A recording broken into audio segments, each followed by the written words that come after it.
All right. Thanks for cruising into Jadecast. This is Jay. I'm Wade. We've got some interesting stuff to talk about today. Hey, thank you again for joining us.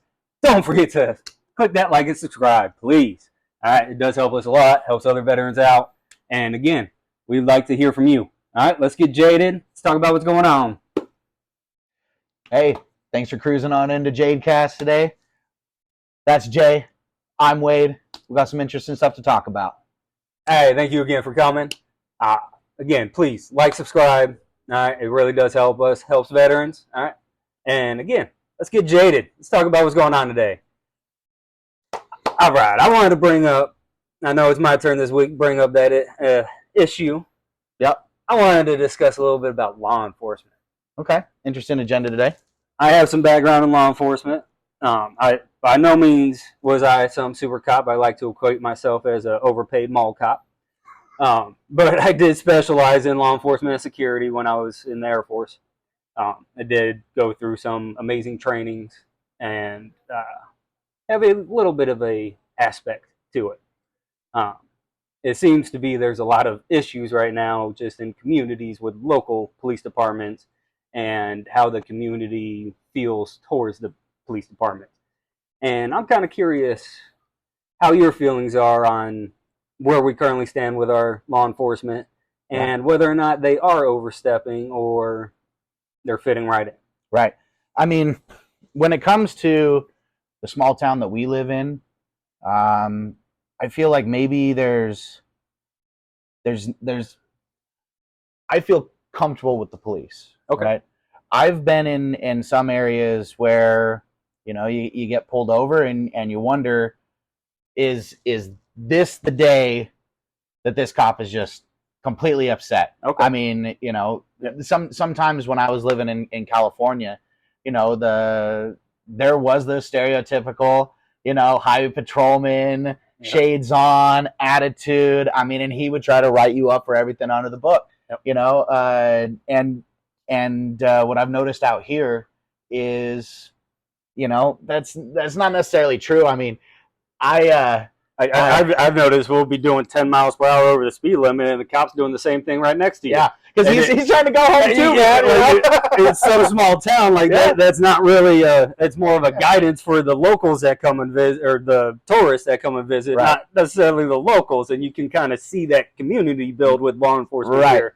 Now, I will transition from our small town and say, you know, in all these areas where they have that huge defund the police movement, I mean, duh, you know what I mean? Like, I hate to laugh at such a serious situation, but I mean, law enforcement, whether you believe in them, whether you want to fund them, want to give them money, want to give them more power, want to take power away, whatever, you still have to realize that law enforcement is there for a reason. I mean, when you dial 911 here in this country, I mean, a squad guard should show up. I mean, that's, you know, whether you live in a predominantly white or black or Asian or whatever neighborhood, rich or poor, you expect help. You expect help when you call 911. I mean, and I think there was we pay for that. Right. But what I'm getting at is we pay for a service and we expect a result from it, you know? But what I'm saying is,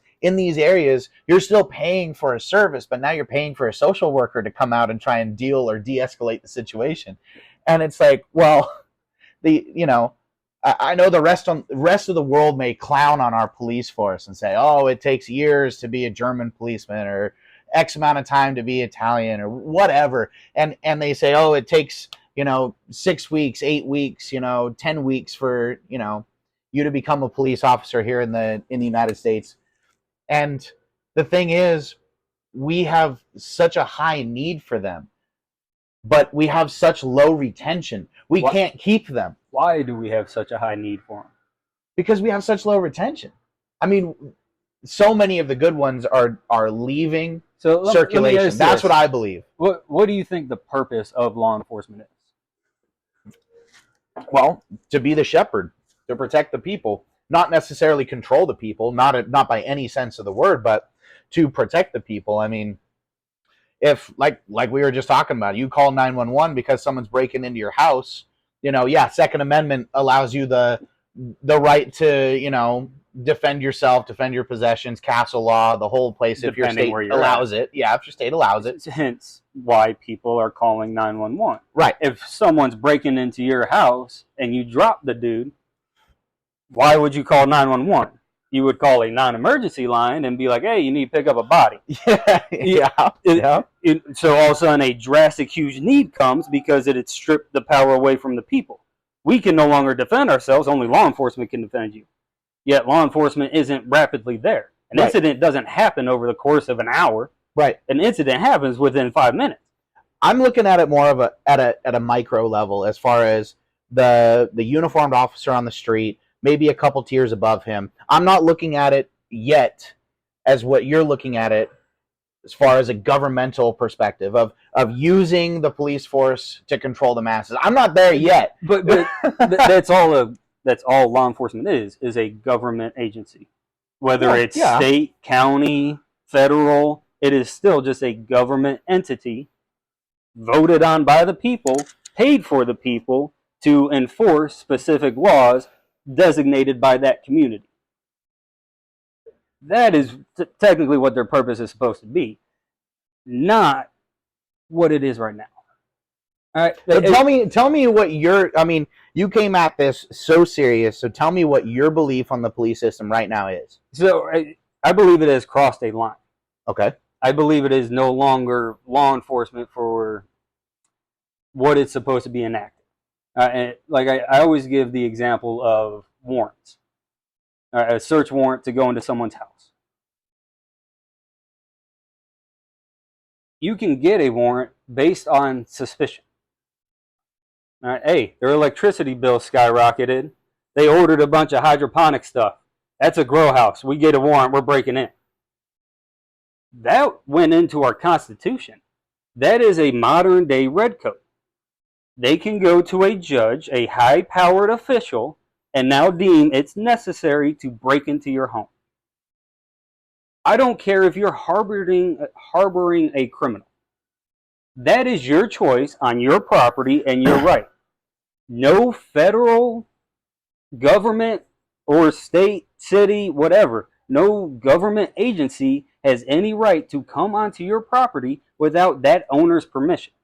Right. Period. I mean, and in talking about harboring a fugitive, if you're harboring a fugitive, they get the warrant, then the homeowner, whoever's harboring, also goes to jail for a similar crime. And that's so bullshit. It makes sense to me. Wow. It makes sense to me that if you're knowingly harboring somebody who's knocked over a liquor store, how often do the law enforcement actually witness the crime? Very rarely. They normally are responding after the crime has already been committed. Sure. They have not witnessed it. It is innocent until proven guilty. Right. So now you are sieging someone's house on the basis of supposed witnesses and have now already said you are guilty. We are sieging your property and dragging you off. What happened to innocent before guilt? Innocent before proven guilty. Yeah. All right. That is someone being judged by his peer. He goes to that homeowner and they say, hey, come in. We don't believe you did the crime. Let's figure this out. That is their choice on their property. Eventually, the person's got to leave. If they want to sit outside the property and wait until the person leaves, by all means, they're allowed to do that. But they have no right to ever siege someone's property just based off a piece of paper. And that is all a warrant is now. I mean, so that's where it's. I get where you're at, but at the same time, there's people out there that they are taking off the streets for the wrong reason, and there's people out there that they are letting back onto the streets because of an overpopulation, because of social justice, rights, acts, laws, whatever you want to get into. I was going to say that goes into our actual justice system and our prison system and how broken that is, and how we're not actually reforming our prisoners. That's a whole different. I'm just talking about the actual concrete, because most places, especially bigger like Las Vegas, your jails are separate from your police. They're hired separately. They're not right. They're they privately owned entities. and they run their own crew and stuff. Right. They are not police officers in most cases. Mm. Now, smaller towns, they might do dual roles and stuff, but in most cases, they are separate. Right. So I'm trying to just focus on the law enforcement side and the overstepping. I mean, if they have a warrant, in my opinion, as long as our justice system is working properly, they have enough evidence to get that warrant. You know, whether it's electronic, whether it's surveillance equipment, whether it's eyes on, whether it's then where does that stop? As far as, I mean, where does that? In theory, you can justify every single civilian in the United States as a potential suspect. You can find something that will make them a potential suspect sure, by how our laws are written now. Right, but they have to start somewhere. I mean, if they see a surveillance store footage and they get, someone's they likeness, can just start with word of mouth. That's what I'm saying. It does not take a lot anymore. Like I said, they have detectors now for lighting equipment for grow houses and stuff. They drive around, and if they get spikes, that is now enough to go to a judge and be like, hey, they have growing equipment, so they're growing in there, and now can rate it. No proof that it's actually something illegal, but it's a guess. Right. Now, if they actually all of a sudden saw through the window a bunch of freaking marijuana plants growing through there and stuff, it's like, hang on, hey, we can literally see they're growing this. Okay. We gotta grab but at the same time, they would probably grab photos to bring to the judge, and that would be evidence for the search warrant. And that's what I'm getting across. But they don't anymore. They can just go with the meter, say, hey, they're using this much electricity. So is that the line that you're talking about? Is that the line that they've crossed? I'm asking, where does it stop? Well, it seems to me that you believe it should have stopped already. I believe it should have never existed. That was one of the constitutional things. Government was not allowed to kick your door in, period. That's written in our Constitution. It doesn't matter why. It doesn't matter the reason. Government cannot kick your door in, period. You do not have to harbor government if you do not want to. And that, like you look at California, now they're telling, hey, you have to allow homeless to stay in your house. Government is telling you who is allowed to stay in your house and who isn't, even though you own that home. Oh, you're talking about the squatters. Not even the squatters. They're telling to get them off because they're starting to clear the camps and stuff. They've had enough. They're telling homeowners, you now need to take these people in. Okay. Yeah. You're going to need to define that for me. Yeah. I mean, I knew that the situation over there was getting pretty dire. I mean, I knew that the harm clinics were over there handing out full boxes of supplies, so that addicts could enable their addiction instead of getting the help that they needed. There's a documentary out there on San Francisco where the guy goes in and comes out with a whole box of goodies. I mean, syringes, clean saline. I mean, some sort of particle to make the burn cleaner, spoons, sticks, pokers, cut-offs, tie-offs. I mean, the whole nine. I mean, everything needed to do just about any drug that you wanted to do out there on the street in San Francisco, with the exception of the drug itself. And they're giving it to these people under maybe the guise of saying that, they're trying to help these people be cleaner with their addiction. But at the same time, when he went in and he got this care package, he asked if he could get any kind of resources, any kind of help, and they said no, they didn't have any. It's a broken system. 100% agree. They're going to hook these people up with everything they need to maintain their addiction, but not get them any help that they need. But the basis of just government now telling you who's allowed in your home, and you have no say. I'm trying to find the exact article.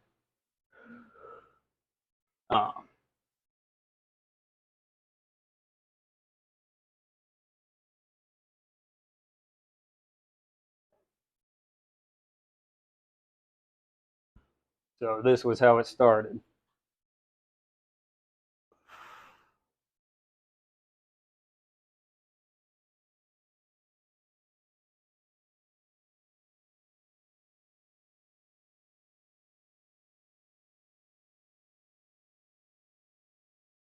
hold on.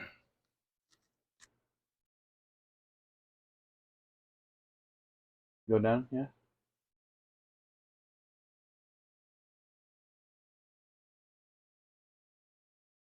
Again, they're getting many of the locals' perspective. What do you think the problem is? It's a mental health issue. It's this I mean, issue. It's a drug issue. it's not There's many issues. in my opinion, the overwhelming issue is a system issue. Yes. I mean, again, it's a government issue. well, I mean, if you think about it, these people are out there doing drugs. They're not contributing in any way, shape, or form to the country. They're simply a drain on it. They're simply a drain of resources. They're out there robbing and looting and breaking into businesses, and they're causing big businesses to just pack up and leave. Oh yeah, I was literally just watching a video that I showed her. It's in San Francisco, the main market strip. Guy was walking down it, and it's just completely empty. All the businesses are boarded up. A mall, and I think it was a Whole Foods like flagship store or some flagship store for some bougie food chain opened up there and closed down like a year later because of the homeless situation. I mean, and the looting, of course. I mean, and now that I believe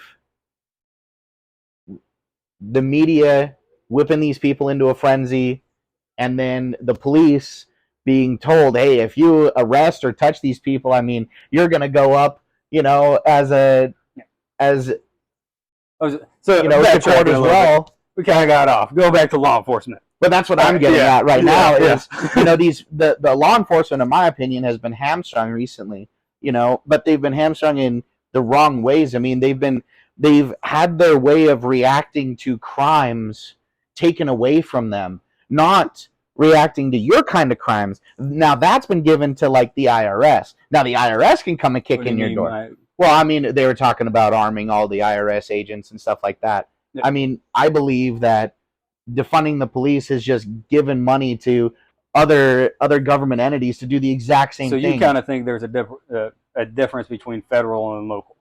I sure do. Absolutely. I don't believe that my local sheriff is going to come and blast down my door, but I believe a government funded entity is a lot more likely to do so. So, do you believe active duty and guard are different?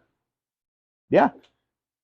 I mean, they certainly are different in a lot of respects, in a lot of ways, as far as, their mission's different. Well, yeah, absolutely. Their training's the same. Yeah. Their armament's the same. Mm-hmm. And it's going to be a lot of the same. I know what you're getting at. The state and federal is going to have a lot of the same training, but they're not going to have a lot of the same ideals. A federal agent stationed 100 miles from here is going to care a whole lot less about my door than the cop who lives 5 miles away from me. To an extent. Again, you go to Vegas, even that cop living 5 miles away from you still never know who you are. And even if I do know who you are, I eventually get so dark at some point, I don't even look at you like a person. You do it long enough, you stay in that crap long enough, you turn everything emotional pretty much off. It's a big problem with PTSD in soldiers. When you are exposed to such extreme evil for so long, that is all you are focused on. And especially as a cop, for the most part, everyone hates you. Right. Unless you are dying, no one likes seeing a cop. Normally, if they show up, they're ruining your day. That is wrong. A cop is supposed to be a member of the community that handles the issues that community members that are outside of the community members' hands. That is what law enforcement was supposed to be founded on, not complete control over all civilians. A legal vigilantism, if you will. Yes. Because you're saying just above what the normal people like us can do. We see drug dealer Dan down the street. Well, we can't go over and drag drug dealer Dan out of his house. Let's say right now we didn't have a police department, and all of a sudden we have hostages at the bank. What would the community first run to right now, and how we're living in now? Most likely they would try to find veterans or combat veterans. they're going to be the most trained, similar to law enforcement, to be able to handle that situation. It's outside of their realm or scope. It is something way too big for the community to handle. Right. Now, a boyfriend beating on his girl next door, every person in that block should be in that freaking house handling that person. They're going to get there a lot faster than law enforcement's going to get there, and they're going to see what's actually happening. By the time law enforcement gets there, their hands are tied. All they can try to do is collect evidence and make a story. Right. But then it's always just he said, she said. There is no actual concrete. Yeah, you still have evidence, but there's two sides to every story. I see where you're going with this, and that to me seems almost like a utopic system where it's almost not necessary to have police except for serious emergency situations. We can handle what goes on our street. We can come together and handle what goes on in our 5-mile radius. We should. I'm not saying we always can. Hence why there should be the supplemental of police. I'm not saying disband police altogether. There is a great purpose for them.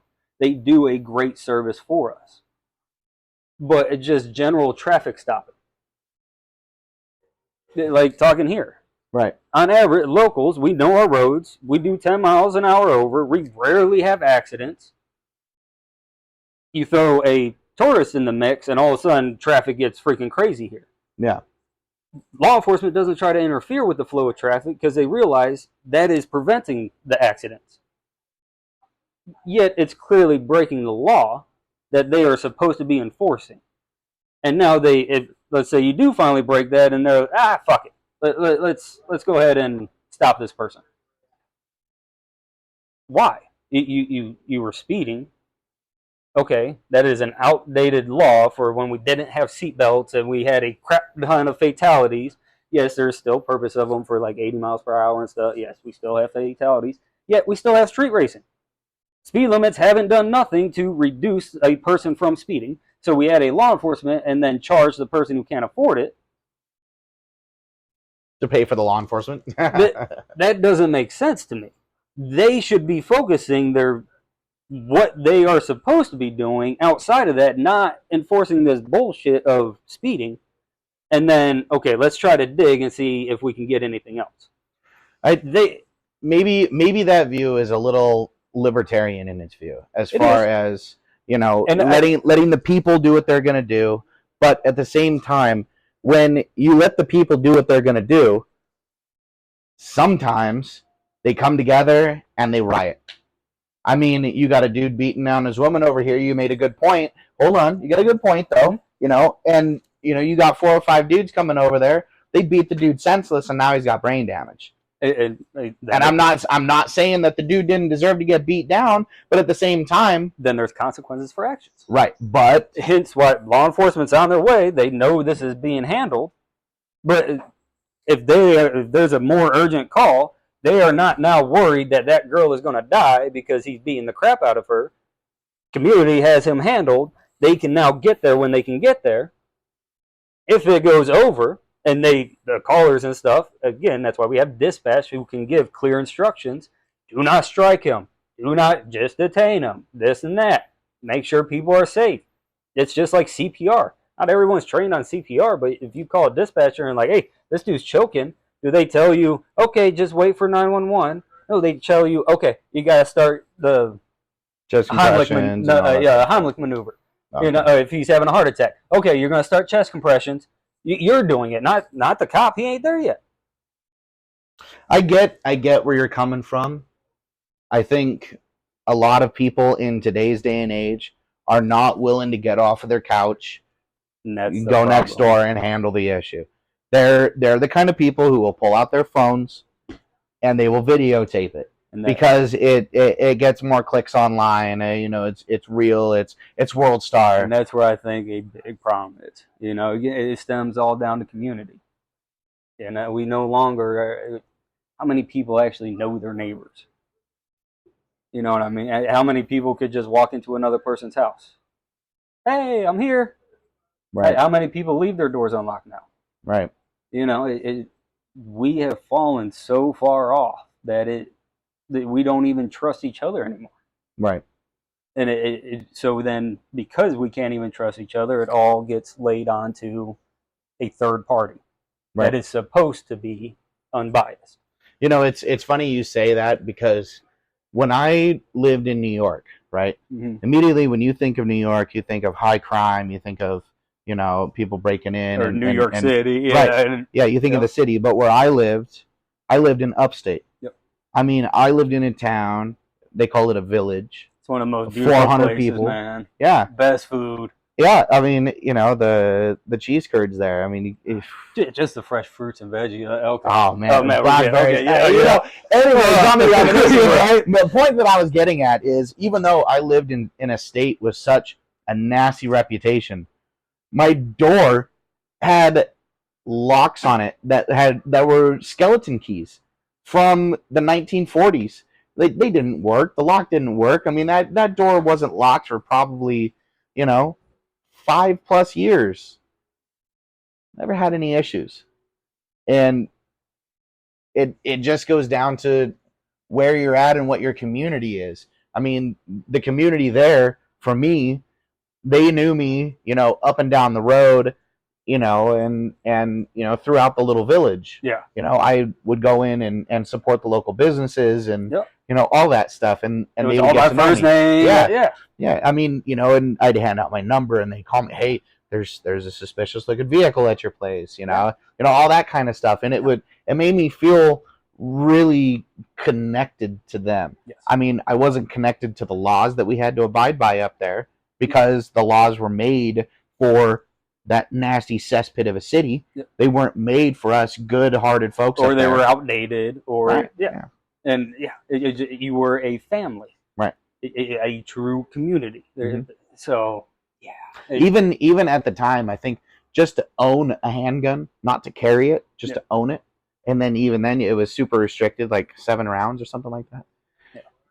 It was like a waiting list of like 16 months. Okay. Yeah. Jeez. Couldn't believe it. I know. Super restrictive up there. So we're going to wrap up here. We're going to continue on to the little members only, Absolutely, where we can get a little bit more uncut, uncensored. So go over there, join us there. Again, please like, subscribe this video. Absolutely. Thank you so much for cruising in. We'll see some of you later.